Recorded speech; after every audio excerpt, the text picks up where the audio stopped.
way. There we go. Hi, everybody, and welcome to Business and Learning Live Chat. We are so glad that you are joining us tonight. We are streaming live on LinkedIn and Facebook. Hopefully, next time we'll be able to include YouTube with that as well. So feel free to leave any comments or questions you may have. We're super excited about our guest tonight. Esther Kiss is joining us, and we're going to talk all about PR, public relations, you name it. So welcome to the show, Esther. Thank you so much, Tammy, for having me. I'm excited to chat with you and answer any questions from our audience as well. Awesome. So why don't you let's just start by you telling us a little bit about yourself and what you do and all that kind of good stuff. Yeah, so I'm a very curious little person. It drove me through all kinds of career changes throughout my life. My background is in business development and marketing for the last 20 years. And I've lived in 6 other countries before I moved here. So before we were chatting, you were asking about my accent. So yes. Originally I'm from Hungary, and then I lived also in Romania, Malta, France, Belgium, Holland. And for the last 12 years, I've been here in the US.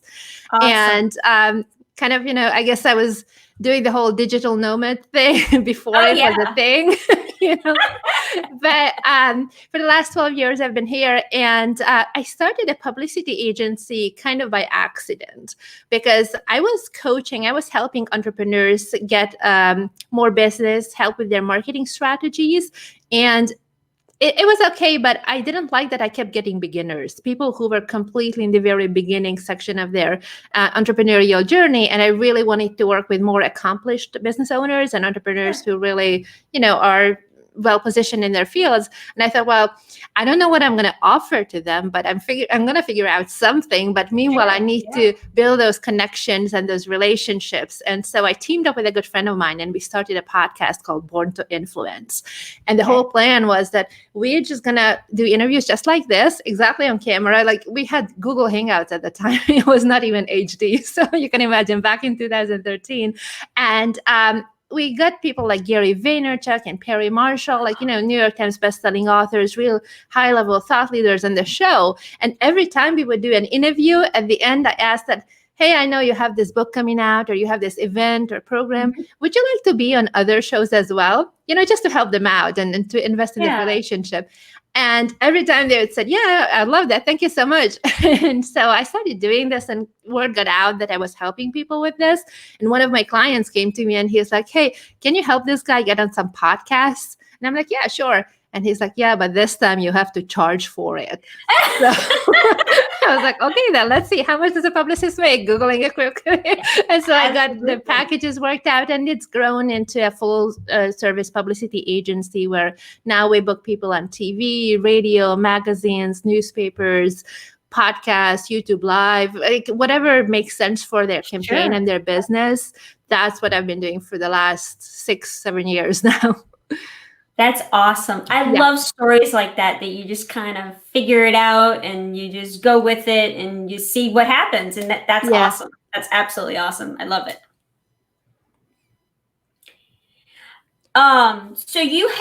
So talking about your website, you have a new course that's coming out, or is it already out?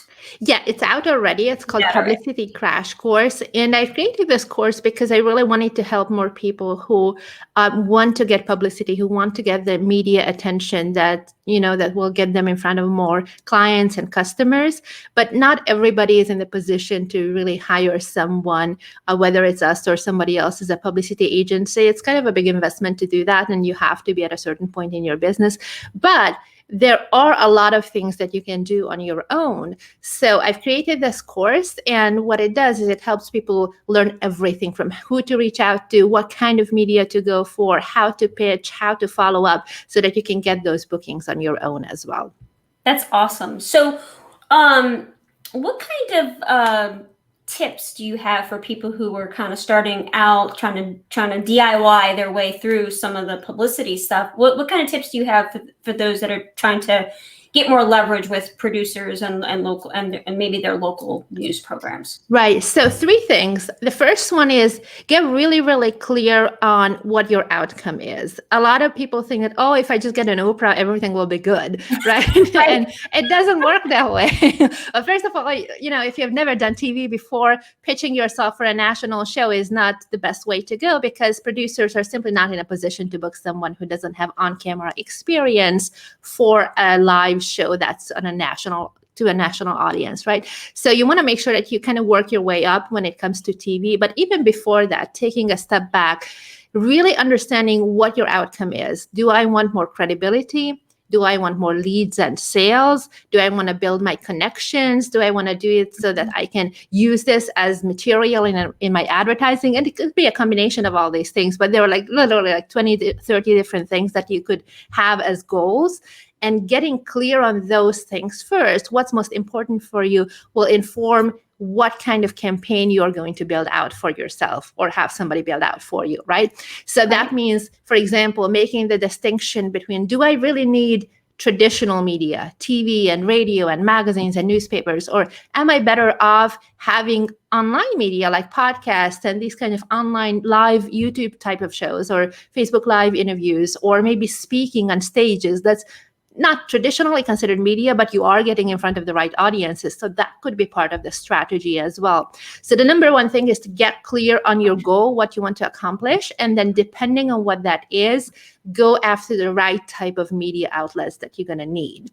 Now, to give you an example, when I work with Ryan Levesque, who is a really big thought leader in the internet marketing space, and I'm sure that some of our audience are familiar with him, I work with him on 2 of his book launches. And for the first one, for Ask, we did other types of media, traditional media as well, TV and radio, but also a lot of podcasts. And because he is so into direct response marketing and tracks all his links and know where the buyers came from and everything, what we found was that podcasts were the most effective type of media for him. Mm-hmm. So for his second launch, for Choose, which was just from last September through April this year. No, like a year ago. I'm mixing up the dates. So we basically did almost purely podcasts, and we did some online on-camera interviews as well, because what we found was that traditional media did not work as well for him, TV and radio, because that audience is so much more mainstream. That's like basically your average person in the street. They're not necessarily interested in internet marketing type of topics, right? So you got to match your message to, first of all, to your goal, but also to what kind of audience will be interested in that, right? So that would be the first one. Yeah. So I've got a clarifying question type here. So if you're trying to, match your audience, match your outlets, whether you're doing local radio or podcast or whatever, how would that work? Say, for example, like maybe a hair salon or a boutique, or maybe like you have like a specialized store, maybe it's like a chiropractor, massage parlor. How would you do that for those types of things, where they have to be local to kind of participate in your store? Yeah. So I really love this question, because we are in such a good and interesting time period right now with this whole virus craziness going on. A lot of business owners actually have to pivot. So everything that was delivered in person before, some of that can be taken online. And regardless of publicity, that's something that you should be probably looking at anyway. What can you do to share what you have online? So for example, like my hairdresser, what they do, they are sending out products, to people, like things like that. Or even if you're a doctor, you have to see your patients in person, but maybe you would be able to do some kind of telehealth kind of a thing where you can examine people and talk to them, have consultations online, or do a health related course related to your expertise, an online course that you can give out. It's not that everybody has to completely move 100% online, but just open yourself up to that possibility, because it will invite more possibilities for money to come to you, right? And more leads and sales. Now, as far as what kind of media you should have strictly as a local business, if you are only in one location, in one particular town, I would go after the local newspaper, the local radio, the local TV stations, where people who live in that area can actually come to find you. And then online, you can start building your brand in a bigger way where you talk about your expertise. So let's say, for example, you're a chiropractor, right? And you can talk about back pain and what causes back pain and what are some of the things that you can do, especially if you sit at home a lot in an office type of setting, by a desk all the time. Like, what are some of the things that you can do all the time? Those are tips that are actually helpful for people, right? So embracing the idea that I'm not just looking at foot traffic to my brick and mortar business, but I actually need to create a personal brand and be known as the expert for this particular thing to solve this type of a problem. And then building out a campaign based on that. It's a really, really important thing, particularly for people who sell physical products, right? Mhm. That, oh, I want publicity because I want to sell 100 items of this widget. Well, put yourself in the shoes of a producer or an editor or a podcaster, whoever it is. They don't like to be a mouthpiece for someone else's promotion. That's not why they're interviewing guests there. There has to be content. There has to be a story. There has to be something that grabs the attention of that audience, those viewers, those listeners. Yeah. So you have to be able to tie it into what you know and how that product helps people, or your service, how that helps people, and reverse engineer your message in a way that I know that these are the talking points that I need to hit so that people will want to learn more, right? And so then now you know that, okay, let's say I'm going after TV. That's the big thing for me, that I want to build my credibility, have those as seen on logos, like as seen on ABC, CBS, NBC, etc. on my website. I want that. Great. Now, what are the talking points that I can deliver in 3 to 5 minutes, right? That's the most, and that includes questions for a typical TV interview. That's very different than being on a show like this right here, where we have a half an hour, possibly more, and we can go much more in depth. So you would start thinking about what are some of those topics that will be interesting to the right audience? How does it fit the media format that we are going after?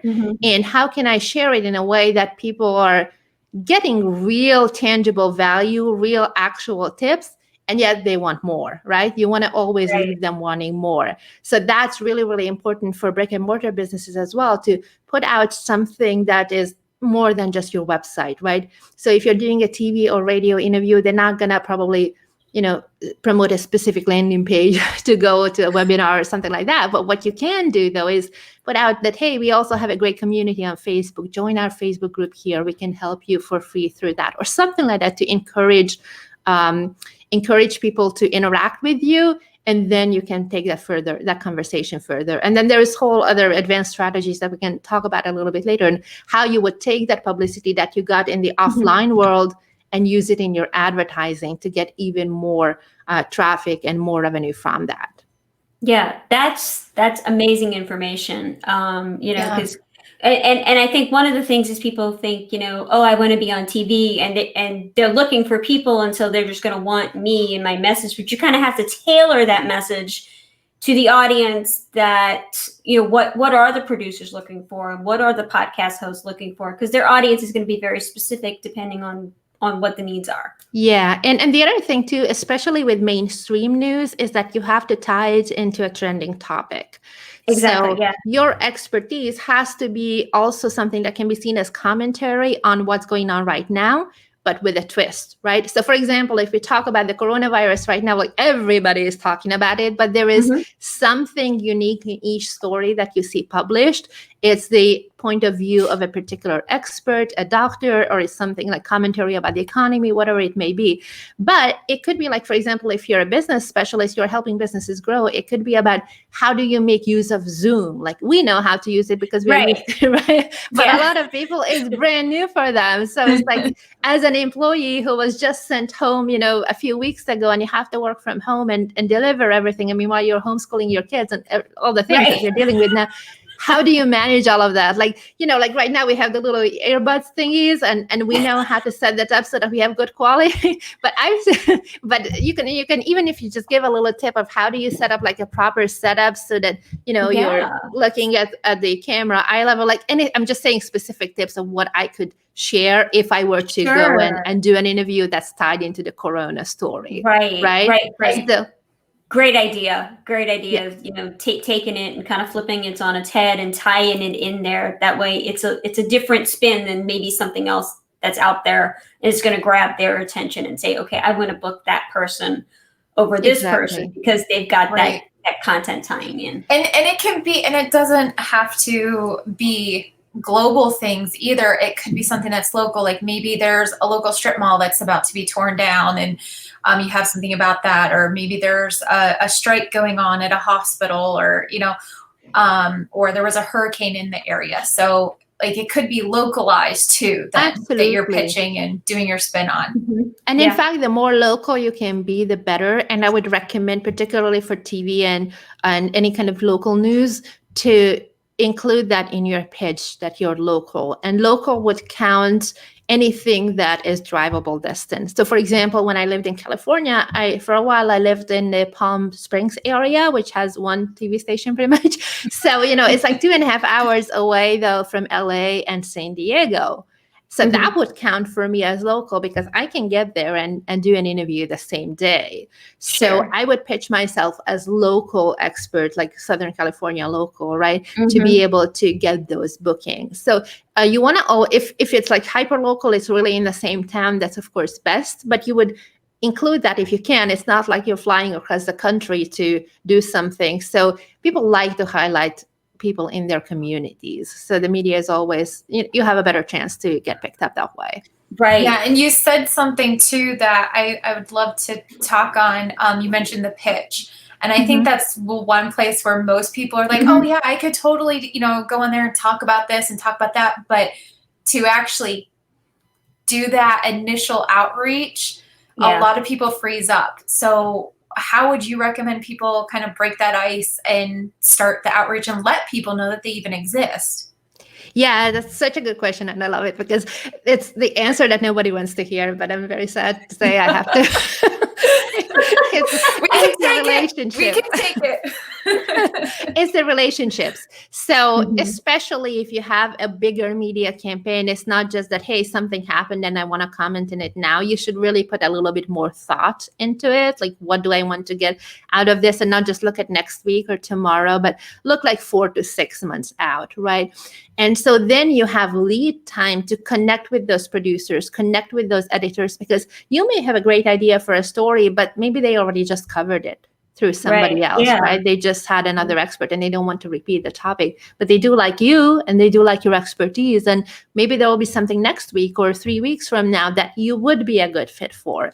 So what I would recommend first and foremost is always connect with people first, create relationships, always lead with the spirit of generosity and giving, and not like, hey, I'm giving it to you right now, this tip or this help or whatever, so that you can help me, because people can feel that, right? So you really just want to lead as much as possible, just contribute to them. And even if it's not related to your expertise, it could be as simple as, making an introduction, connecting them to something that they need. Like, for example, if you happen to hear that, hey, this person is homeschooling their kid for the first time, and you happen to know an expert who can help with setting everything up, make that introduction. And they'll be so grateful. Like every time they think of you, they're like, they will remember how they felt. Right. Yeah. Right? And so that will open the door.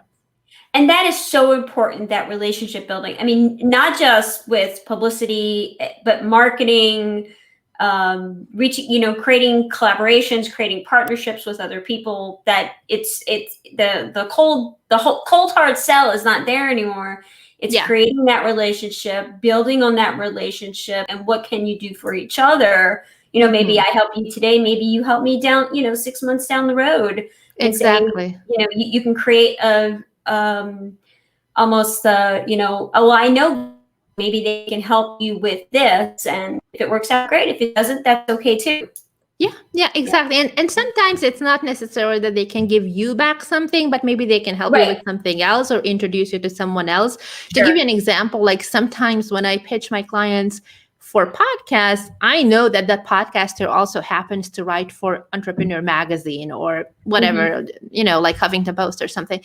I book them on the podcast first because I know that that will be a very easy yes, because that's such a good medium for all of you guys who are watching today. If you want to get more leads and sales, even if you're a local business, I would highly encourage that you look into podcasts because they're just amazing for building your interview skills, building your audience, building your expertise, your positioning, how you're being recognized in the industry as a true thought leader. There's so many benefits to it. But like one thing that you can look at is like, I like to book people on podcasts and then let them know literally in their calendar notes where they look at, like how to prepare for this interview that, oh, by the way, this person also writes for Entrepreneur Magazine, so that they can go into that conversation knowing that, and they build a Oh, great relationship tip. accordingly. Great And that tip. will be their kind of step 2.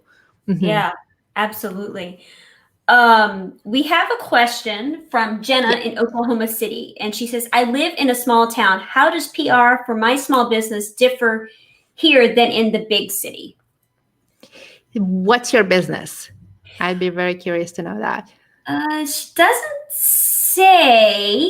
So I'm assuming it's probably a small local retail Okay, brick and mortar type business. so let's go with that, a brick and mortar that's in a local town. So I would look at, okay, what kind of publicity have you had so far? Let's just assume nothing at all. Then I would look at the local TV stations, the local newspapers, the local magazines, and start creating something that would be interesting to the local community, right? So maybe you host a Q&A session online or in person once we are able to build our businesses in person. Like let's just say that she's some kind of a retail store, but there might be questions that people have, right? Even my dermatologist, they have lunch and learn sessions. Well, it all goes about selling Botox and everything, but it's a lunch and learn, right? Where you go and you have so many questions about the different procedures that all you know is like what you've seen in the ads and the magazines, and you're not quite sure if it's right for you. Instead of having to book an individual consultation for each potential patient, that's a really good opportunity to connect with others, to make friends with people who live in the area, and at the same time also get their questions answered about anything that they want. And for the doctor, it's a huge time saver, and that can apply to any business. It really is something that transfers across industries. Right. Great. Great idea. Love it. Yeah. And then I think we have another kind of similar question too. Also another small town. So this one is from Christine, Colorado. She asks, what are your top tips for getting media to notice my small business? Okay, so I love this question. So we don't want to wait until they notice. We want to make sure that they know. Okay. Right. So the first thing is to build those relationships that we talked about. The second thing is to put together a pitch that would be really interesting to them. So if you're going after traditional media, like what we talked about, TV and radio, newspapers and magazines, it needs to be something that ties into a current trend or some kind of a news item that they're already talking about.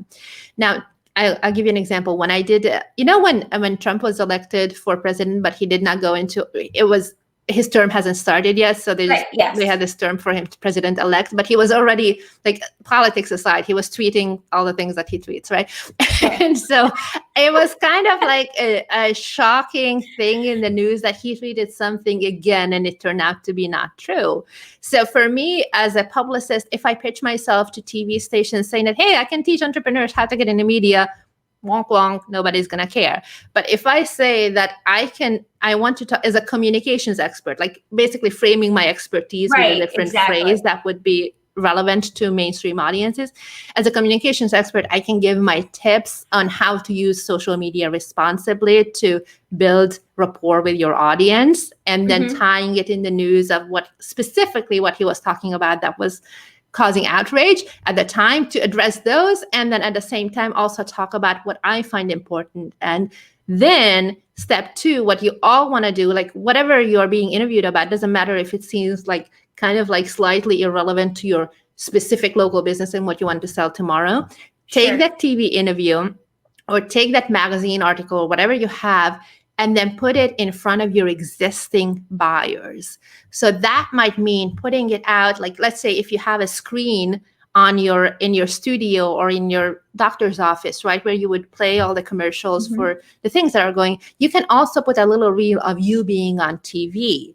That will make a huge impression on those who came to you, but they didn't know, that my doctor is on TV. That's kind of a big deal. It increases trust, and it will be so much easier to sell them additional services and additional products that you have there. That's one. Second is that it will help you get shared through word of mouth, because people are so much more likely to share an article or to share a video. Like, for example, if you give them a link of, hey, I was just featured here, just put it up in your Facebook group or in your LinkedIn page or whatever. They're much more likely to share that rather than call 10 of their friends and say that you have to check out this store, or you have to. That happens too. But if you can lead with giving and giving them tips and do it through being featured in the media, that kind of does the heavy lifting for you, and they can just simply share the link. Right. Fantastic. Yeah. And what's kind of interesting is as you're kind of sharing all these different tips, I've noted that you are doing these same things for your own physical product that you have. So you have a new super green thing, and I've noticed that you're on podcasts, you're, getting out there and developing relationships with people in the health and wellness industry. You are getting onto podcasts in the health and wellness industry. So you're doing all of the things that you say to do. So it's not like do as I say, not as I do, but you're literally you're walking the walk that you talk, which is I think that's really important, cool. Not just for credibility, but I would be kind of stupid not to do it when I know it works. Right, exactly. And that's the thing, and because you know that it works, you can take this relatively unknown product and you're making it known very quickly because you know the steps. So you have an idea of, this is a product, I see a place in the industry for, XYZ. And if I do ABC, everyone's going to know about it. And so you can go from idea to success relatively quickly just by relationships and getting out there and stepping outside your box. Like, that's kind of what business learning, all of it is thinking outside the box, being outside the box. Sure. And so if you can do that, then you can really start to get to a place of success, which is really cool. Yeah. And the whole thing about relationship doesn't only apply to what we talked about with media contacts and potential promotional partners. That's really, really important. But also you have to think about, particularly as a brick and mortar business, about your relationships with your buyers. Because what tends to happen is that people come in, let's say you're a doctor and people come in as patients, right? You have their information, but then do you follow up with them? Do you market to them? Do you have an email newsletter, right? And a lot of times people get stuck on that, and that goes beyond the scope of publicity, but that, people get stuck on that. Like, what do I do? This person came in, they bought something from me, especially if it's a physical product store, let's say, not like where they would give their details, like with a doctor. They bought something, they're gone. Right. And now I don't know where to find them ever again. And if you want them to come back, well, one thing is to deliver exceptional service, even if you're selling a product, right? And be knowledgeable and answer their questions and create rapport with them, like all the things that you would do normally for sales. But then what I would really recommend is get them to somehow either get their contact information or get them in a Facebook group so that you can stay in touch with them. And when you have publicity, when you have a series of interviews on a particular topic, now you don't have to come up with content. Now you can give that to them as a helpful something that will draw them into your world even more. So let's say, for example, we talked about chiropractors earlier, right? With the back pain, and you can do interviews on that topic, right? Imagine if you have like 4 different things that you can do to reduce back pain and shoulder pain and like all the things that come with working at a desk, right? Let's say you do interviews addressing all of those 4 things. Now you suddenly have at least 30 minutes of content 4 times. That's 2 hours that somebody can spend with you. If you do just 4 podcast interviews, 30 minutes each, now what you can do is you download those MP3 files, or you get the links to wherever they publish them, right? Typically the podcast host will give it to you. You have, if you email your customer or your patients once a week, you literally have content for a month. And you are kind of like you're literally in the ear of the person. You're actually talking to them. They're listening to you. They're getting a better sense of why what you talked to them about while you were working on their body. When maybe they were hurting, maybe they were listening, like 2 minutes later on. But if they listen to you for 30 minutes straight, multiple times, they're so much more likely to take your advice, get better quicker. And also they will be much more likely to come back and buy bigger packages from you because they want the treatment, because now they trust you a whole lot more than before. Oh, absolutely. Absolutely. So we're going to switch gears here just a little bit. All right.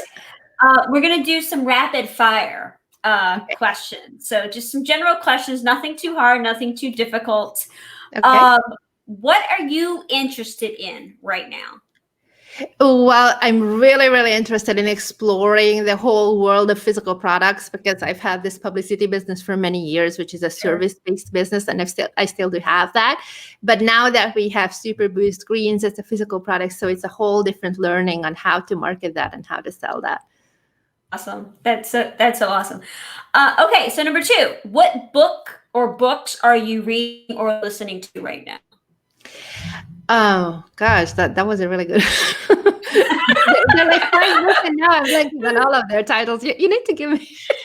I'm reading several books at the same time, and I'm blanking on their titles. But I will update you, and we can put it out in writing. Okay, and what is your go-to order at your favorite local restaurant or your favorite restaurant? Period, if you were to eat? It's Starbucks. Almond milk. Almond milk. All right, number 4. What is your favorite song? Oh, I really like that song. It's not really a song. It's called It's Now by Blondish. And it's kind of a talk, like a TED talk kind of thing, but also at the same time, it's kind of sounds like a meditation, but there's also EDM music to it. So it's this spiritual sort of, it's just really cool. It's called It Starts Now. It Starts Now. All right. 5, favorite board game? Oh, I really like Twister. Twister. Oh, nice. All right. 6, did you have a childhood nickname? Not really a childhood nickname, but I do have a nickname called Pinky, and that's because I like pink. All right. And last but not least, 7, what is your favorite or favorites podcast? I really like one called Entrepreneur on Fire. It's a very popular podcast for people who want to grow their businesses. And I do like a couple of on the Happiness podcast by Gretchen Rubin. She's a New York Times bestselling author, and she talks a lot about different tips on how to be happier. That's awesome. Love it. Love it, love it, love it. So is there anything that we did not ask you that you wanted to talk about? Well, one thing that I would definitely recommend, we did touch on it, but it's very important when you create your pitch, when you're reaching out to these media contacts, is that you go with giving first, right? You've built those relationships, but make it so that whatever content you put in that pitch, that you will not put like 3 pages together, right? You just want to give them a little bit so that they're interested in learning more, and it will give you content that you can follow up with, because most commonly what happens if they don't already know you really well is that they're likely not going to respond until you follow up multiple times, right? And so instead of following up with like, hey, did you see my email?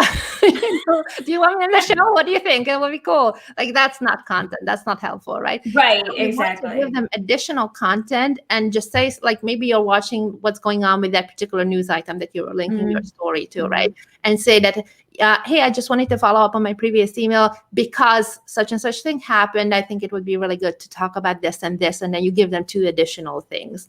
Or, hey, I just created a YouTube video on the topic. Here it is. Wanted to let you know this is something that potentially we could use as B-roll during the interview for TV, right? So you want to always make it visual. That's another thing too for TV, that you don't want to make it a talking head kind of interview. For TV producers, they love animals. If you can bring a cat or a dog, that's great. or if you can somehow do a demonstration, like a cooking demonstration or something that makes it more interesting. If none of those are available, then link some YouTube videos in, even if it's not your content, because all they want is have B-roll while you're talking to show something else visually. Gotcha. So that would be like the big tip to leave enough content so that you can follow up with something very practical. Absolutely. So always have a puppy nearby. Yes. I got that. I got two. So you can always have a It puppy. really works well with it. There you go. So all of this stuff that we've talked about, I've started going through. Esther has a DIY publicity course. So if you want to do it yourself and you want to learn, all this stuff is kind of broken down in that course. I've only gotten through the first part. So, but I'm the pitch and all of that, you spell that out, correct? So that we know exactly how to do it. Okay.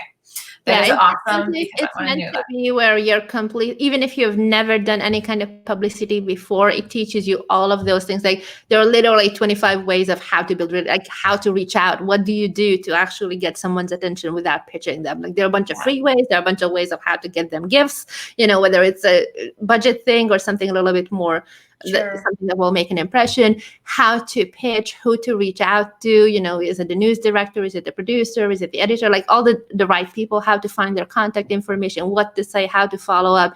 And then once you have those publications where, you've been featured, how to integrate it with your existing sales and marketing strategies so that you really bring it full circle and make sure that you don't leave anything on the table. Yeah. See, and those are things like, I think that it's important that you make sure you make part of that pitch and that you're making sure that you followed certain steps. Like you said, that follow-up is super important. And then also not giving them a novel. Yeah. No sending them novels. Yeah. Unless they ask for it later. Well, that's good though, because if they want more, you could become a regular guest, especially in a small town where they don't have a ton of experts with your expertise. You want to be the one who is known as the go-to person for this particular thing. And the better you can build those relationships, the more chances you have to be featured over and over again. Exactly. Yeah. Exactly. And we have an awesome comment from Trisha. She says, love it. Oh, thank you. Yes. So I'm sure Trisha's going to use some of this for her business. Absolutely. Sounds good. So how can people get in touch with you? How can they find out, or how can they sign up for the course? All the good details. Sure. So you can reach out to me through email or through the contact form on the website. My email is esther@borntoinfluence.com. So that's ESTHER, Esther@borntoinfluence.com. I also have a really, really cool assessment on the website. So if you're not quite sure if publicity is right for you, this is 12 really fun, really quick questions that will help you decide whether or not publicity is something that you should be looking at. And then for the course, it's called Publicity Crash Course. And we've created a special link for you guys, for Elena's and Tammy's audience. And there is a coupon code with over 60% off so that you can save a ton of money. We even created payment plans. So it's really, really easy to get started with that.